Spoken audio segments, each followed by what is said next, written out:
زر نوعی فیلم کردیه که کاظم اوز نویسر و کارگردانیه. این فیلم را اورجا ل 21 نیسان سال 2017 لولات ترکیه لفستیوال فیلم نو نتوایی استانبول نشان داده.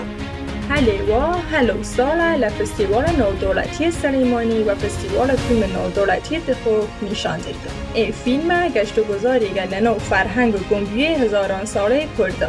فیلم زر باز لجوانی که لشون هویت کرد و هلیوا خویا گرده که لشون کمرکشی در سین لگه گریاس. جان جوانی که لآمریکا جیه و عاشق گورانی داپیره و نو زر بودن. هلو وقتیشه جان هیچ زانیاری لباره هنر کردی نیری.